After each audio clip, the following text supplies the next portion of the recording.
Hi, I wanted to take a few minutes this morning while the light's still good to talk a little bit about what I've been working on at the Greyhaven Writers Retreat.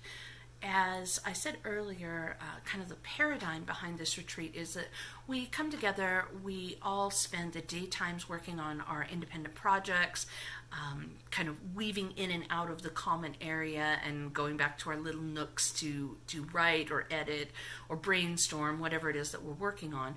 And then we get together in the evenings, we share a meal, we do some gaming. Last night we played an amazing one-shot session of Blue Rose ran by Joe Carricker, who is the line developer for the Blue Rose game, so you can't get more legit than that.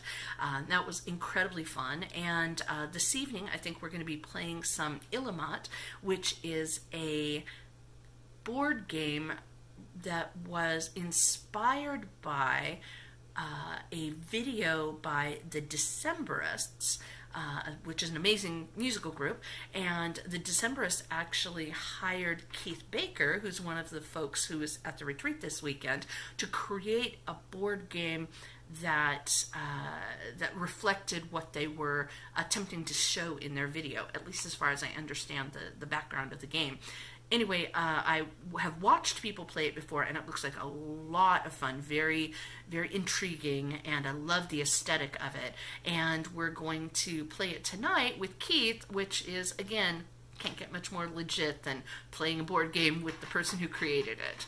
I wanted to take some time this morning, before we've kind of gone on to that group interaction, to talk a little bit about what I'm working on this weekend. I had a novel that I finished years ago, came out just under 200,000 words, which if you figure that there's about 250 words on a double-spaced paperback page, that's something like 400 pages, no, wait, math is hard, something like close to 800 pages, which is huge. It's not quite George R.R. Martin level, but it's definitely the last couple of books of Harry Potter level thickness in novels.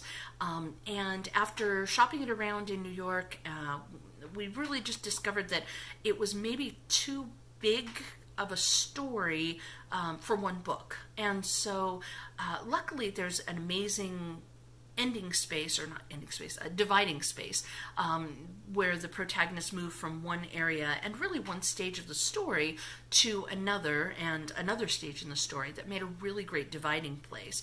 So my self-appointed job for this writer's retreat was to divide those stories into two, which sounds very simple, and dividing the first one out was actually pretty easy.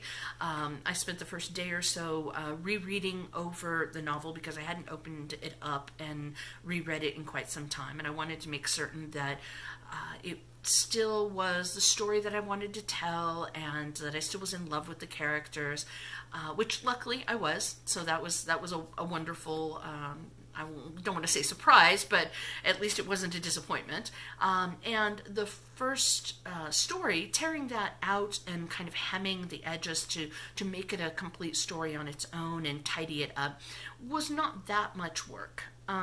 Unfortunately, what happens then is you're left with the last half of the book, and the process of framing the last half of what had been a very, very long kind of two-part story into its own book is much more complex than separating out the first half.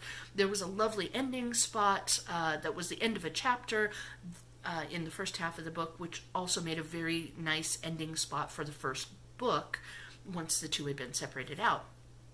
Unfortunately, while each chapter of a story has a beginning, and each chapter has a beginning, middle, and end, the appropriateness of a chapter beginning that was originally halfway through a book is different than the appropriateness of the chapter beginning for a story that's just beginning again. You have to think about things like some readers may have read the first book long before they picked up the second. Not everyone picks up all of the books in a series right to start with and just reads them binge one book after the other, although some of us do. So you need to, just in the same way that a television series will quite often show a little intro that shows what happened the week before or the month before, what happened in the series to bring us up to this point. When you're framing a sequel, you need to find a way to refresh readers' interest or memory of what happened in the first book, and who the characters are, but you need to do it in such a way that it doesn't seem like a last week on blah kind of summary. So you've got to find a way to kind of weave it into the story without making it feel like a recap. The other thing that you have to address when you're separating out a book into different shorter books is the energy of writing. If you plotted the energy in a story, and by that I mean the points where there are choppy dialogue bits, as opposed to the parts where, or the parts where there are fast action scenes happening, versus the points in the story where the reader kind of gets to relax for a moment and get told about things, get described things. If you plotted them, there's a lot of ebb and flow, and that varies depending upon what genre of book you're reading, or the particular pacing of that particular author. But there's definitely something to be said for having a lot, at least enough energy to draw the reader into the story in the first couple of chapters. You don't want them to fall asleep. You want something that's going to build their hunger to find out what happens next. And unfortunately, where I divided out the two stories, the first book starts in an area of kind of relaxation and exposition. And so what I'm having to do is weave both a summary and some energy and re-engagement into the second story, which is fun. I'm really enjoying it. I got started on it yesterday, and I'm really enjoying doing that reworking. But it's going a little bit slower than just carefully excising out the first book did. So that's what I'm working on. I'm going to spend some time doing that this morning, and then later I'm going to take you on a walkthrough of Greyhaven, of the house that we've rented here on the Oregon coast, and which we have traditionally rented for the Greyhaven retreats. And then I'm going to spend a little bit of time upstairs in the common area talking with some of the other creatives who have come out to the retreat about what they're working on and why they come out to Greyhaven, and what they're getting out of a retreat versus working, in their homes or at their offices. So we're going to do that a little bit later, but for now, I really have to get back to work. So I'm going to let you go, and I'll catch back up with you later. Bye. Hi, so we're back, and I wanted to introduce you to one of the other folks who's here for the writing retreat that I'm at. This is Keith Baker. Keith is an amazing creative, and I'll let him tell you a little bit about who he is and what he's done in the past, and you more than I do. Fair enough. I've done a little bit of a lot of things. I'm best known for having created the Dungeons & Dragons setting of Eberron and the card game Gloom. Well, me too. Yeah, that's good. And I also, more recently, have started my own game company, Twogether Studios, with Jennifer Alice. And we have released a game called Illimat, Action Cats, and a role-playing game named called Phoenix Dog Command. And we will put a link to, it's called Together Games? Twogether Studios. Twogether Studios. We'll put a link to that. TWO. Oh, nice, too. So we'll put a link to that down there so that you guys can check out what Keith and Jen have been working on. So what did you come to the retreat to work on? Well, I'm working on a little bit of a lot of different things right now. Nice. So while I'm out here, I already posted a Eberron article for my Patreon. I saw that. Which is something that I got a lot of good ideas from the people here. I've also been working on a small expansion for Gloom that will hopefully be coming out late 2019. I don't know. Nice. And then I'm also working on an Eberron adventure. I help coordinate the gaming on the Joko cruise. And, the Jonathan Colton cruise. I've always wanted to do that. And Jen and I basically sort of manage the game programming there. Wow. And this year we're going to do a D&D event for the first time, which right now we have 72 tables of DMs set up. Oh my goodness, wow. And so I'm creating a D&D adventure that will be run, on the cruise. And of course, needless to say, it's Eberron, which has airships, so it's about a air cruise ship. How fun! And so a crazy cruise adventure for the cruise. That is fantastic. I really enjoyed. We were sitting around last night talking. I was not familiar with the Eberron environment at all. I'm not a huge Dungeons and Dragons player as opposed to other gaming systems, but it was really fascinating, and I loved. We sat around and talked about the. You're going to have to remind me of the name, because there's the lawful kind of forces of deities, and then there's the more chaotic forces. Well, the thing about Eberron, to sidetrack for just a moment, is it splits off from the way D&D normally handles religion. Of that things like, most D&D settings, there are exceptions, but a lot of D&D settings, like Forgotten Realms, the gods are a concrete known thing where you can meet a god, they have stats, things like that. Eberron theoretically kill gods. Absolutely. And stuff. Whereas Eberron, we wanted it to be something that basically is a little more like our experience, that we don't actually know with certainty that the gods exist. A cleric can do divine magic, but maybe that's just about belief or collective unconscious. And so the gods are more based on this idea of why would someone believe this, what would the manifestation be. And so in this case in particular, these sort of dominant, common faith, the sovereign host are the forces of essentially civilization, law, community, agriculture, sort of these concepts that underlie civilization.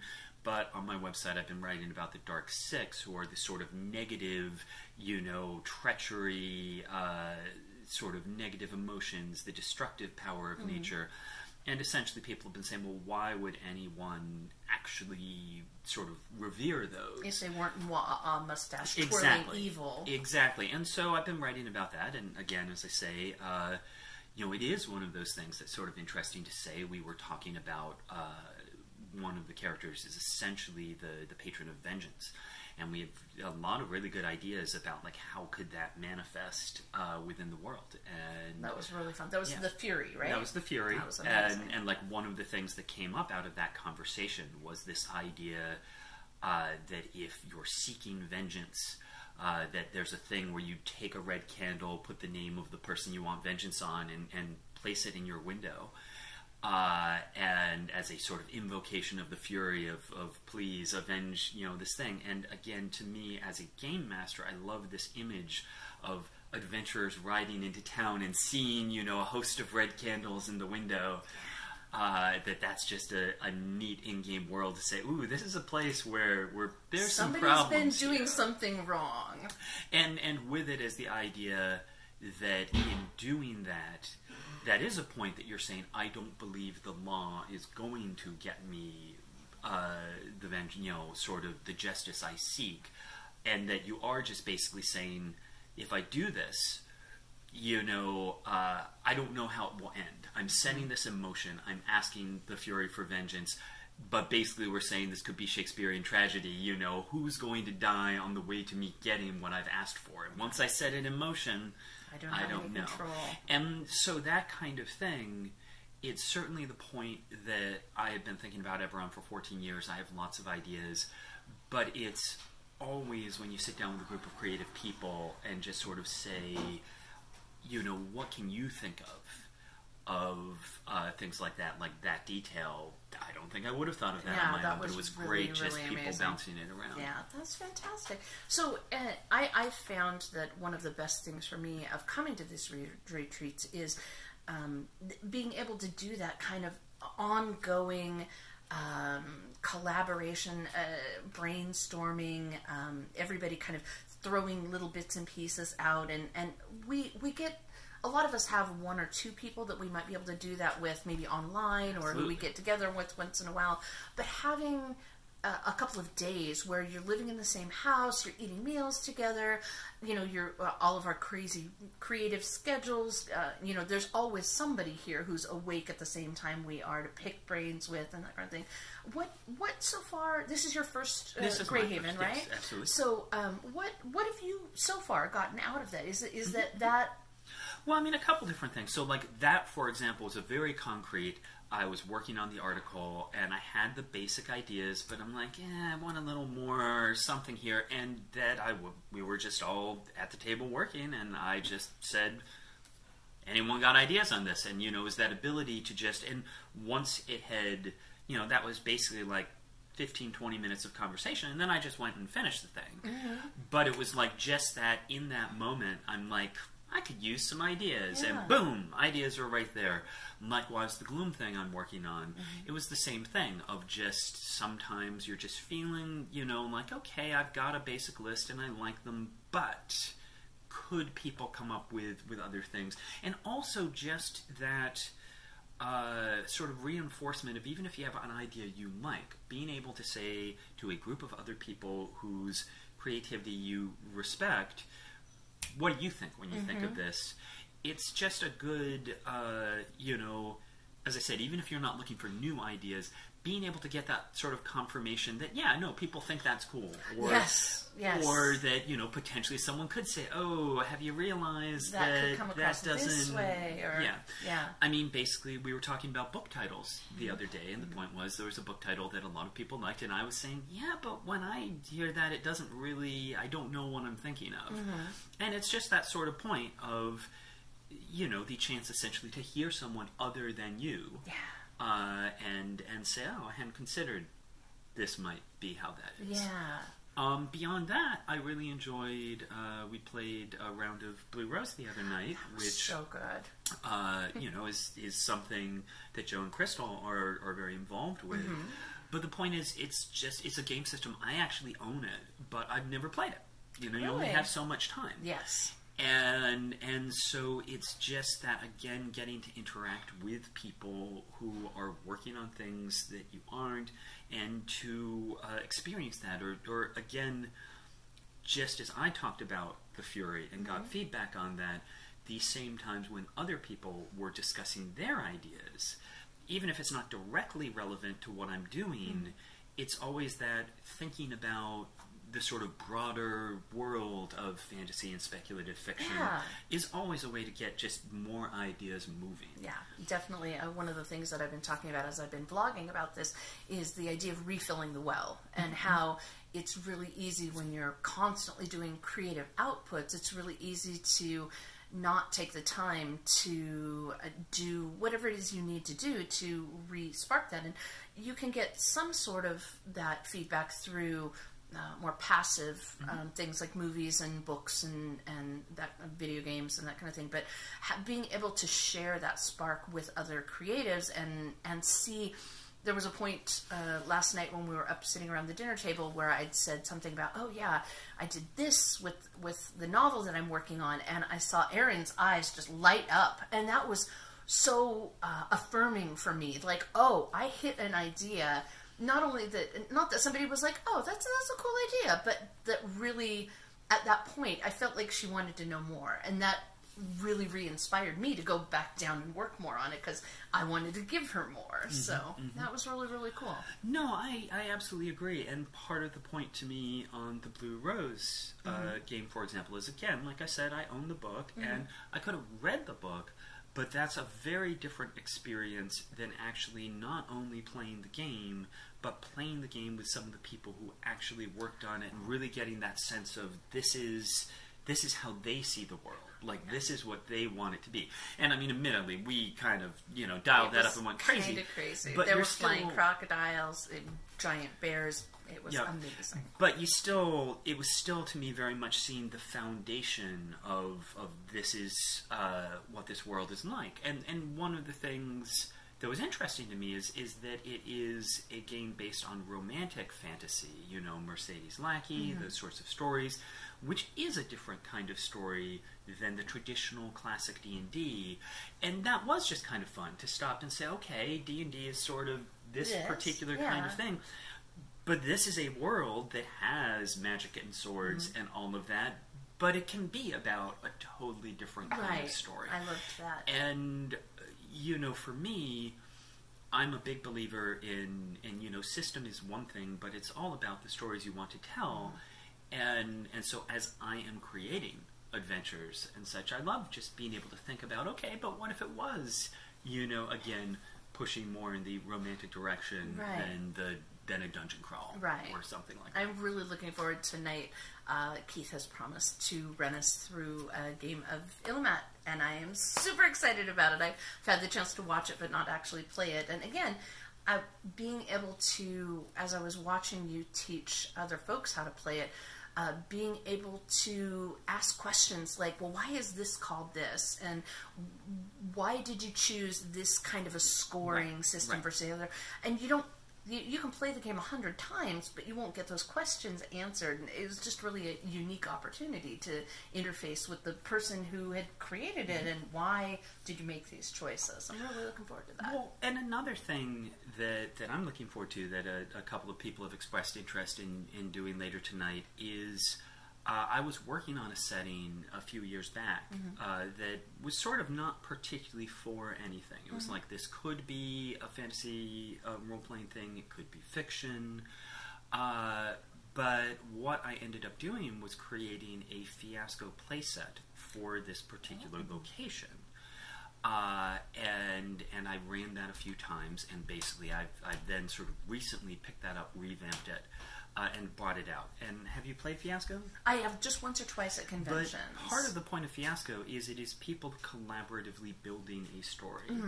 And what I like about this for this setting is part of the point is this is a setting that I think is interesting, but I haven't thought out all the details of. And what I want to see is what inspires people. What did they pick up on? And so particularly with a group like this, saying if you guys were essentially making a story in this world, what would you do? Right. What kind of stories would you tell? What kind of... And so even more than something like Blue Rose, where the character types are quite different than you might play in D&D. So I'm playing a psychic bear who just wants some inner peace. Here the point is... Don't forget the berries. Absolutely. There they at least already do have it defined of, oh, here are races, here are classes. And here I'm saying...